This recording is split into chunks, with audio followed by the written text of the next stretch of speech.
And 1, 2, 3, and action. I'll never forget that. You won't either. It was quite entertaining. What was entertaining?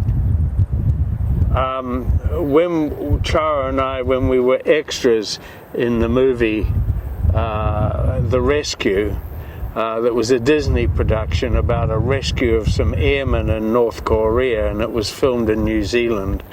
Whenever they needed silence, they would the production people somebody would call out, 1, 2, 3, action. Yeah, action. That was it. Yeah. Quiet on the set. Quiet on the set. Yeah. No farting. Yeah. Okay. We were gonna talk a little bit just to fill in the gaps.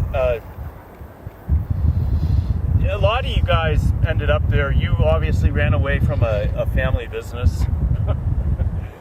I don't think it was so much running away from a family business. I was avoiding it. A business that had been started by my grandfather and continued by my father after the Second World War, and it was sort of accepted that I would go into this business, but I wanted to go to the mountains and learn to ski, and I was shipped off to Europe to do a business training, and during that I took a 3-week holiday to Switzerland, and that's where I discovered the Club Vagabond in Lausanne. And I didn't just stay 3 weeks, I stayed three months, and that led into 3 years with a break in between. In the springtime, I moved to London and I worked as a lifeguard in a swimming pool. There were other guys that kind of ended up like that. There were family expectations. And I think who comes to mind is Bev Clark. Yeah, I'm unable to expand on your observation about Bev.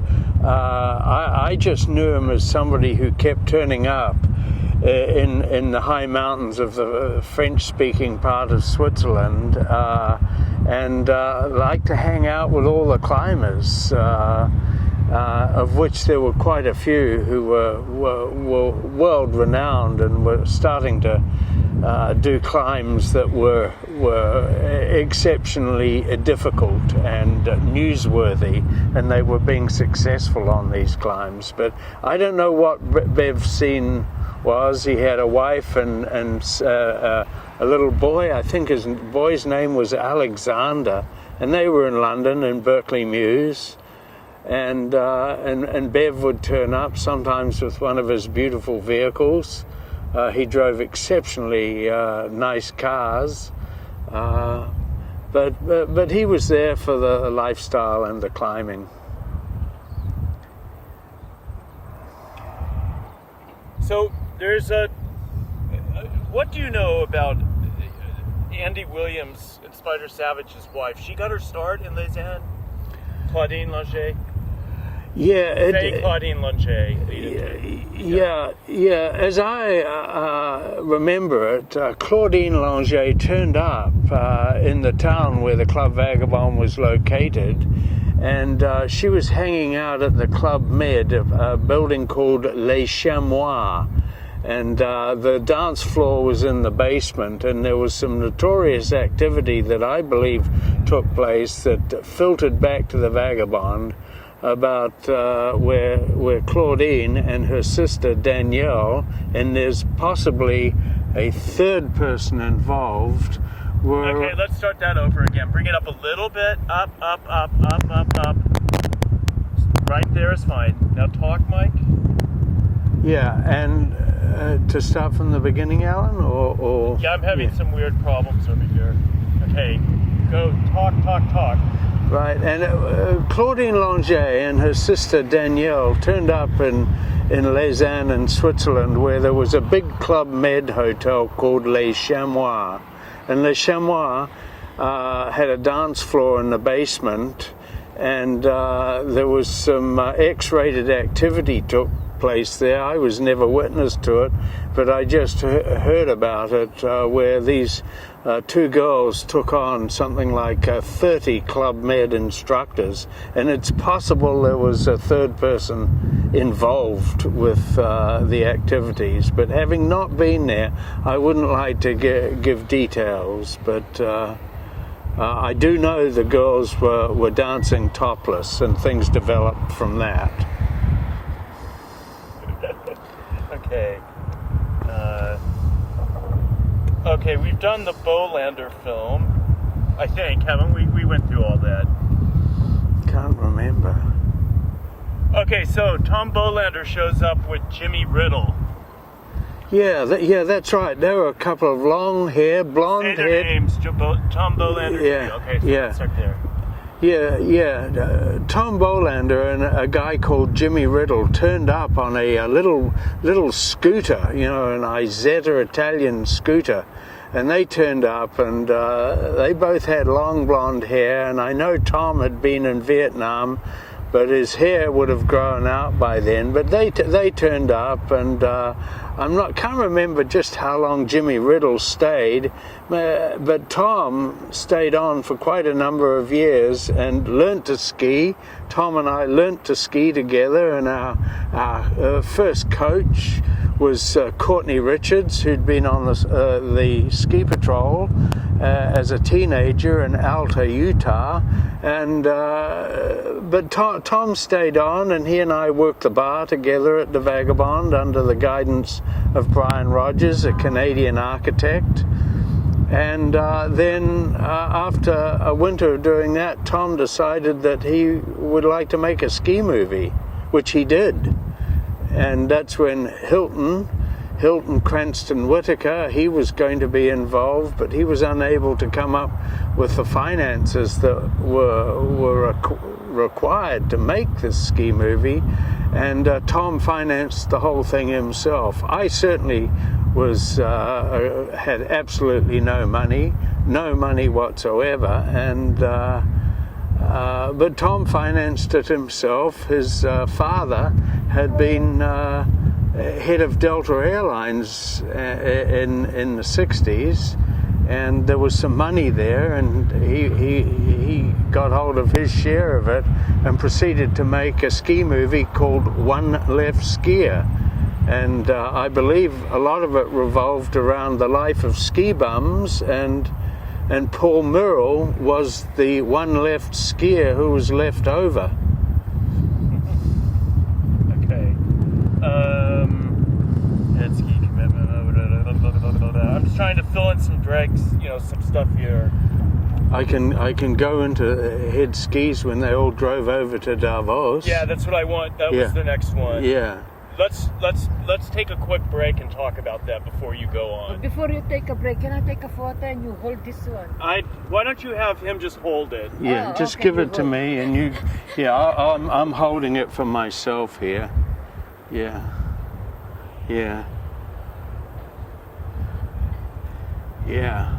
I wish I could remember how many skis it was, but it must have been close.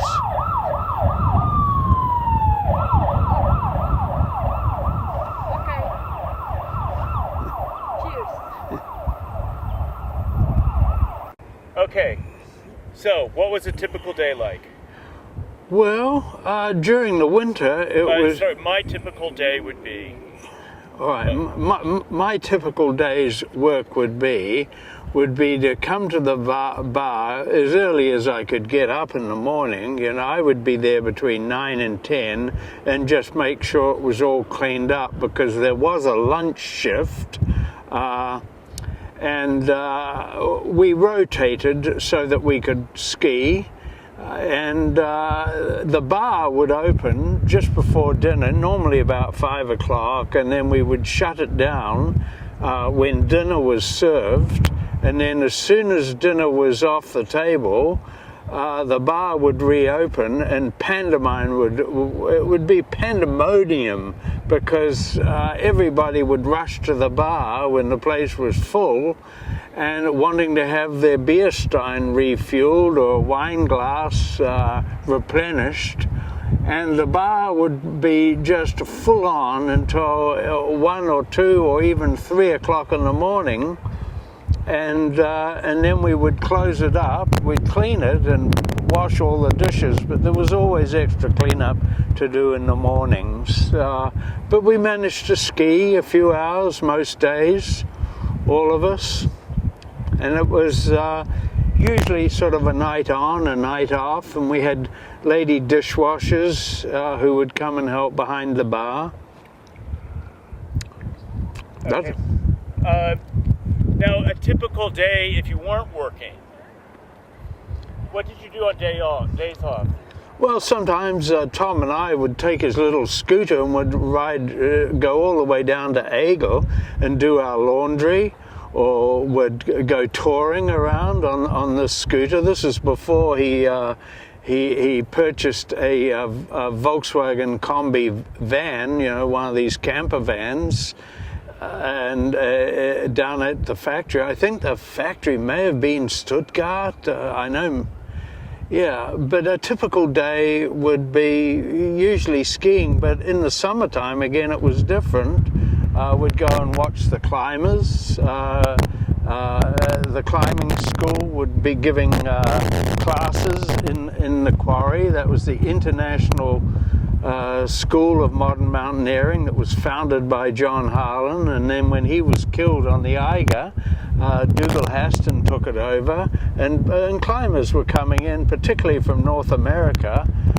Some of them didn't need too much coaching.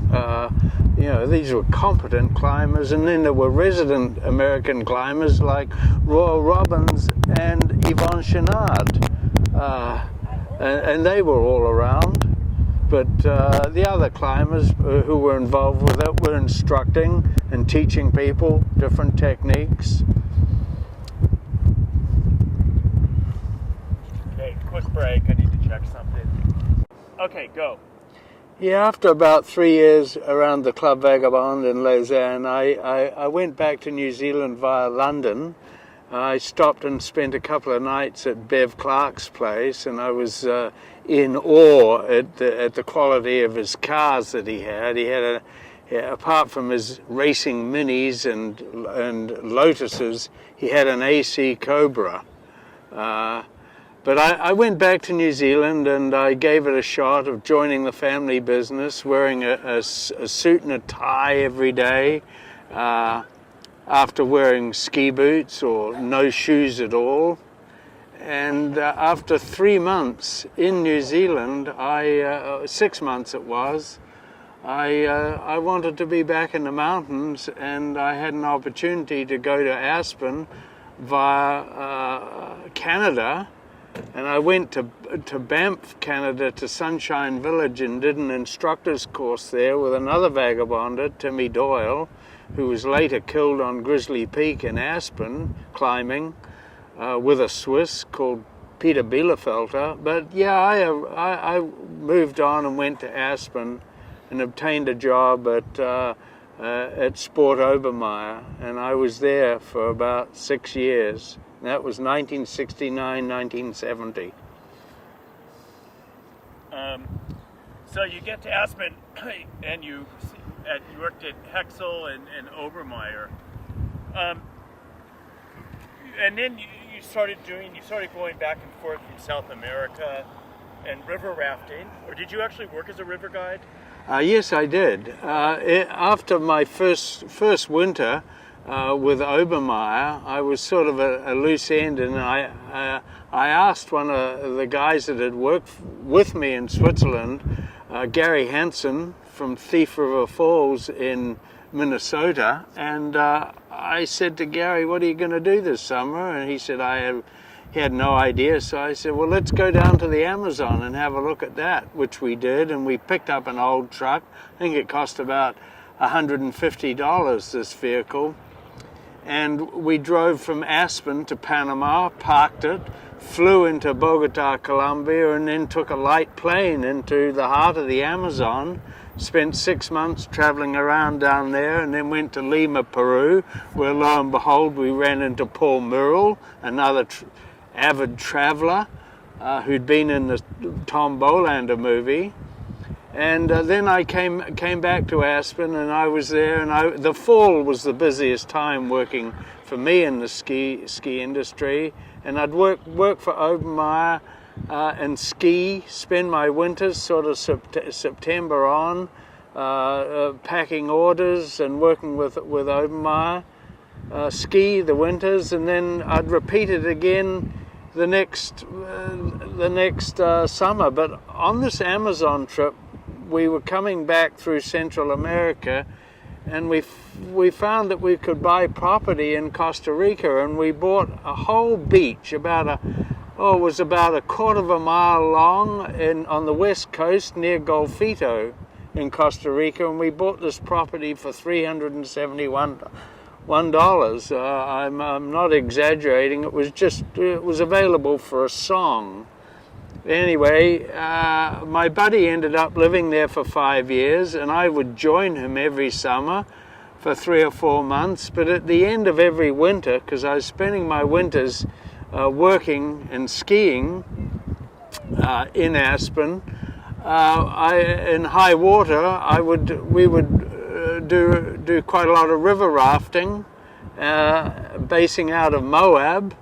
And I was just a paying client on those trips. But later on, after I'd left Obermeyer and I started working for Hexel, one of my pro rep up in Cottonwood Canyon, Snowbird and Alta, a guy called Mike Hughes, he had a rafting company, and I would work with him. But so my winters for 13 years in North America were spent skiing. 7 of them in Aspen, and then 7 of them all over the western United States, especially Snowbird and Alta and Taos and Santa Fe.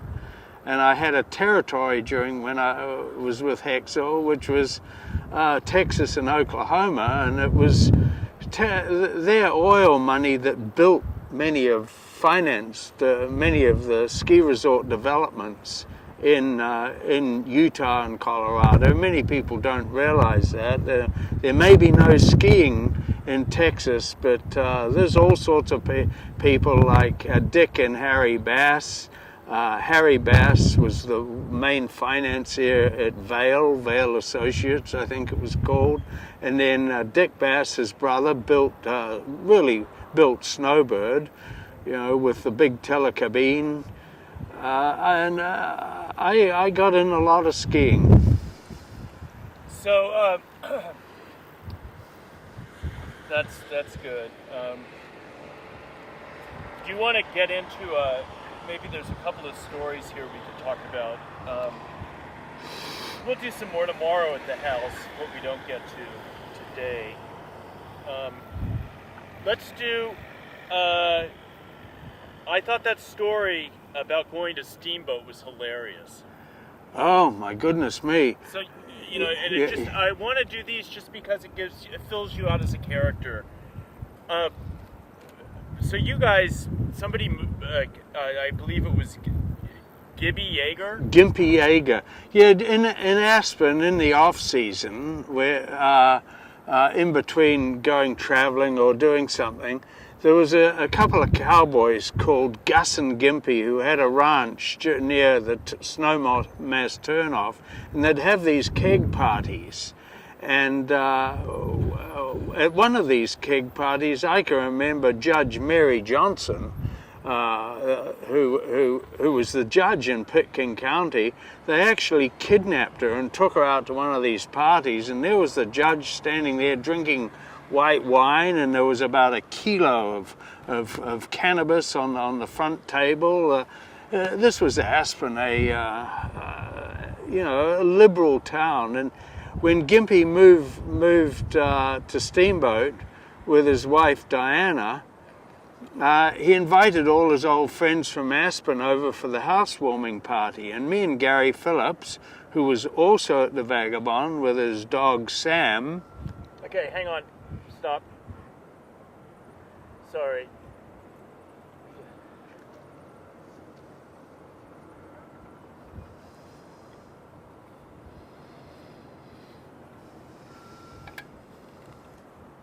Okay, there we go. Okay, I just gotta get these. This is such a good story, and it's gonna be not cuttable, so I want to get everything just right. And the framing and go. Let's start. So the boys moved to Steamboat. Yeah. Gus and Gimpy moved over to Steamboat, where Gimpy had bought a ranch with his wife Diana, and we were all invited over, and the party got rained out, and a group of us, including Gary Phillips, well, we went to one of the local bars where Gus was serving drinks, and there was a degree of hostility by the local cowboys in Steamboat, when these Aspen hippies turned up, because Aspen had quite a reputation as being a liberal town, and there was a lot of LSD and mescaline and going on there. Anyway, we went to this party, got rained off, and we went into this bar, and some cowboy was going to sort all these hippies from Aspen out, and Gus just came over the bar and he said to him, well, yeah, let's just step outside, cowboy, and I'll show you some peace and love. Anyway, the next thing that happened, they deputized all the tough boys in town, and everybody from Aspen was told to leave Steamboat within 12 hours, and when we stepped outside, there were all these guys, a line of men was standing outside with axe handles, ready to sort us out, and there was no resistance. We just peacefully left town, but somehow or other Gary Phillips got arrested. They made an example of somebody, and they put him in the Steamboat lockup for a day, for 24 hours or so, and he had his dog in the car, Sam, and Sam, this cockapoo, lovely dog, he'd bought from Switzerland, found in Greece, taken to Lausanne, to the Vagabond in Switzerland, and then the dog ended up in Aspen.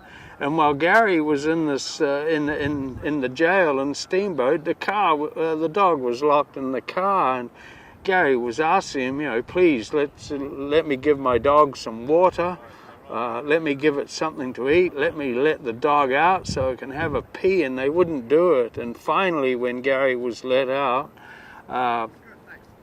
we'd been ordered out of town. Gary was let out, and he went and got the dog out of the car, and he said the dog had not soiled the car or peed in it or anything. He said it was the happiest dog he'd ever seen in his life. I bet. Yeah. Okay. Let me know when you want to take a break. Okay. Have a fig. Have a cigarette. No, I'm not quite ready. I'm waiting. Yeah. I'm concerned about you. Okay. Gary, Sam, hippies from Aspen. Pam's course through life. Luke. Okay. Let's go sit down and talk. All right. Break. Okay, so there were all kinds of people involved. What about Luke? What do you remember about Luke Vanderkai? Well, during my era at the VAG, Luke was one of the most memorable characters, a Dutchman, and he was a partner with the Rankins, and he came in with a woman called Joan Seaman, who was an Australian.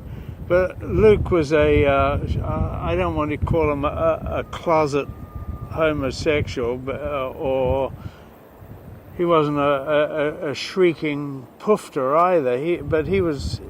He preferred men to women, and he kept it pretty much to himself. But he is a wonderful character, and he was in the VAG bar most nights. He drank brown beer, bottle after bottle, and he highly intelligent, rather arrogant man who spoke, I believe it was 9 languages, at least 6 of them fluently. He prided himself in his high German, and he'd always remind all of us people who came through the Vagabond that it was not Lake Geneva, but it was correctly known as Lac Le Mans. And Luke, I think he was one of the Dutch who was ordered out of Indonesia in the 50s, and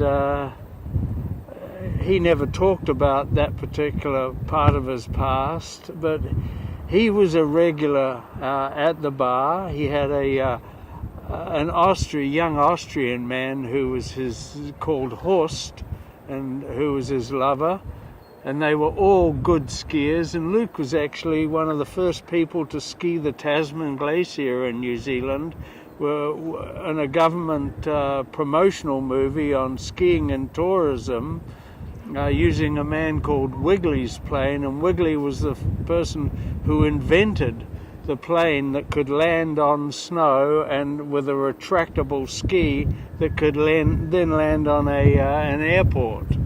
And he was involved with that in the late 50s, I believe. Didn't you say that Luke brought in clientele from the Netherlands? Yeah. Rather a kind of an upper crust type? Yeah, absolutely. As I said, Luke was sort of arrogant, and he had many contacts among the wealthy Dutch people, and he brought them in on a regular basis. And they were definitely a major part of the Club Vagabond clientele. Indeed, during my time, there were two Dutch girls who ran the Fougère, which was the other chalet beside the Club Vagabond, Renske de Co and Vicky Elberts Dwyer. And Vicky's mother was Indonesian, and both girls were very beautiful. And I did a trip with them from Greece right across Europe to Pamplona, Spain, for the running of the bulls. And I've maintained contact with them until just recently. Indeed, I had a dinner at Renske's house in Den Haag in Holland, and Vicky was there, as was a guy called Larry Holloway, a Canadian stockbroker who based out of Geneva. But yes, the Dutch were very important part of the clientele mix at the Club Vagabond. Okay, so that's good. We got that covered. Any others? Do you have any specific stories about him that you can think of? Funny anecdotes about Luke? Yeah, I can. I mean, Luke had a bizarre sense of humor, and he had the penthouse apartment on the top of the Club Vagabond with a fence around it. And one time he was standing there at the fence behind it. He was stark naked, talking to the nuns who were taking a walk up the road from St. Agnes. That was where the nuns lived, beside the Vagabond, and they were going for a walk up to the L'Horizon restaurant, and Luke was standing there talking to them stark naked. They didn't realize he was naked, but that was his sort of sense of humor. He thought that was pretty funny to be able to talk to a bunch of nuns with no clothes on. Do you remember any sort of what was the relationship with the nuns within the club? I mean, they must have hated it.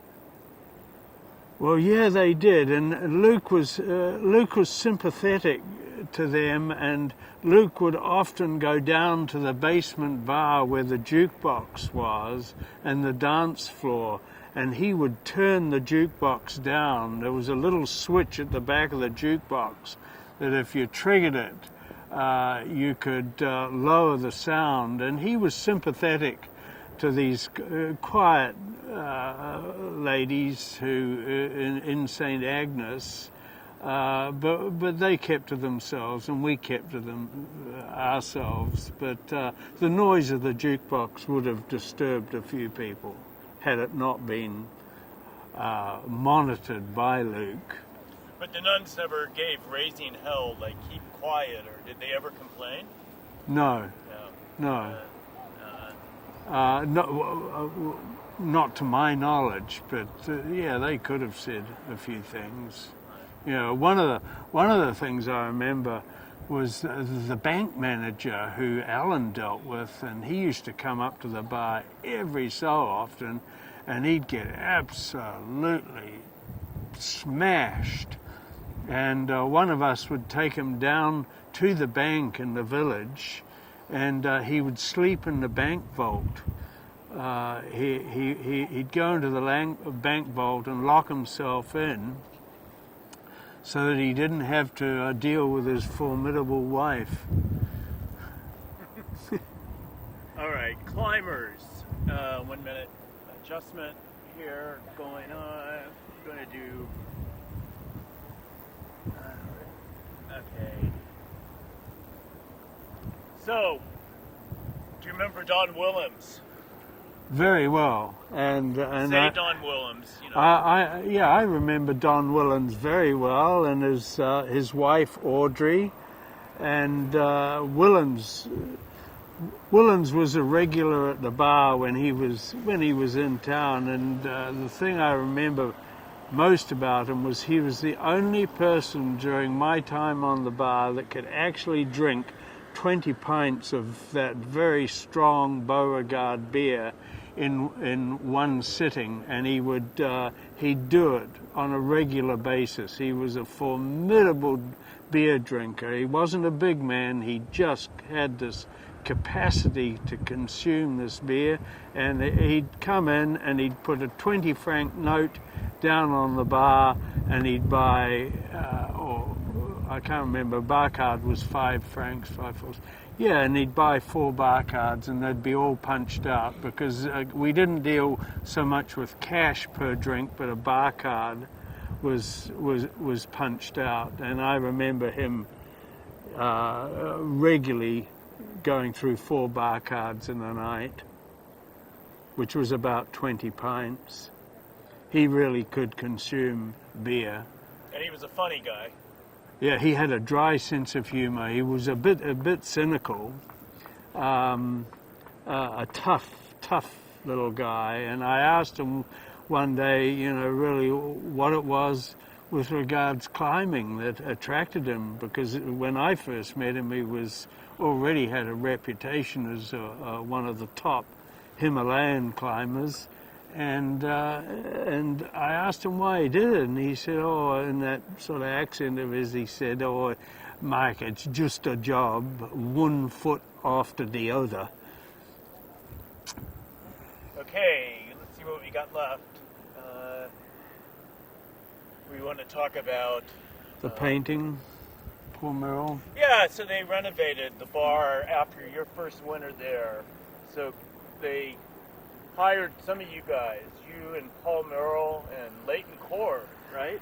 Well, before we renovated the bar, I'm a bit not absolutely sure on the dates here, but my very first job in the Vagabond, before working on the bar, was as Paul Merrill's assistant. Remember, he was one of the guys in the ski movie, but Paul was there at the Vagabond, and he was the odd job man, but he was painting the kitchen, and Leighton Core, I think, was involved with that. But Paul taught he was one of my first mentors, and he taught me how to paint. He taught me how to mix the paint, how to get it to the right consistency, and also how much to put on a brush and how to paint, not getting too much paint on and spreading it evenly so it didn't run. And the lesson he gave me in painting with an oil-based paint has stayed with me to this day. Okay, hang on. Paul said my painting was atrocious, but... Go on. You know, when I worked with Paul to do the painting, it's nearly 50 years ago, but I can still remember that the colour was a sort of a light mint green. And he corrected me when he found I was putting too much paint.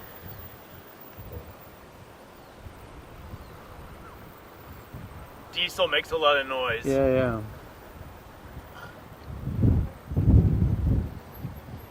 Okay. You can remember where the color was. Yeah. The colour was a sort of a very light minty green colour, and it was the shelves of the kitchen which took a lot of the foodstuffs.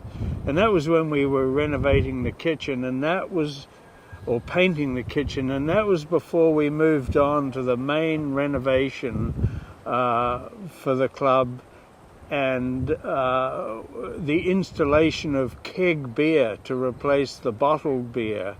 And this was a major investment, I think, because we had to redo the whole bar, lengthen the bar, take out a room or a bathroom down in the basement, and so it could handle the kegs.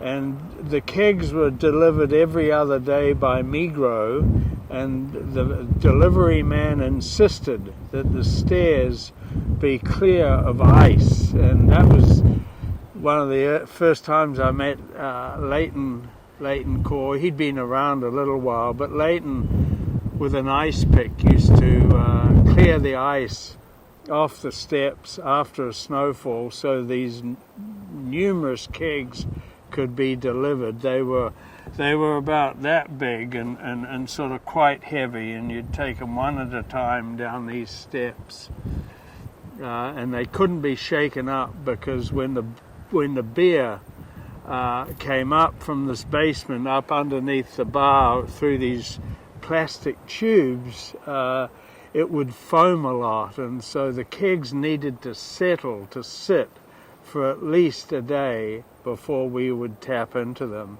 And I believe that there was a time when we were the second to busiest bar and all best customer for keg beer in all of Switzerland. And the only people who sold more beer than us was the Zurich train station. What did Leighton use to clear the ice with? I used an ice pick, probably the one he used on the Eiger, for all I know. It was the one on the Eiger. Wow, Yeah. okay. He tells that story. You help me. He used to sort of talk through his teeth. Yeah. Like he had his jaw wired shut or something. I think we're in pretty good shape. The Jaguar. Was there a Jaguar? That's Ellie. Jaguar. Yeah. Ellie, that was Bev Clark. He had an E-type convertible. And he wrecked it, right? Ellie, that was one car that I believe Ellie wrecked of Bev's, and another car was the AC Cobra. Why Bev ever let Ellie, we used to call him odd job, why he ever put this man behind the wheel, I don't know. But he wrecked. I'm pretty sure he wrecked two of Bev's best cars. I mean, totaled them. And they said that when the police arrived after this Cobra had been run off the road, they said this sort of giant man was shaking doors and things off his back when he got out. Well, that's the way Bev described it to me. Okay, let me think of a few other makeups here. We're done. The rest of the stuff we'll do tomorrow.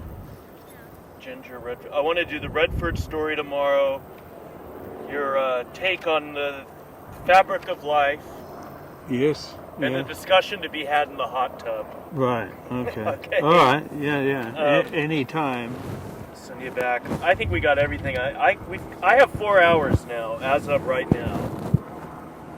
So finish session today. We are done. Yeah, Okay, we're done. excellent. All right, well done, Charles. Thank you for Excellent. your help. We couldn't have done it without you, I Oh can no, tell you always do, even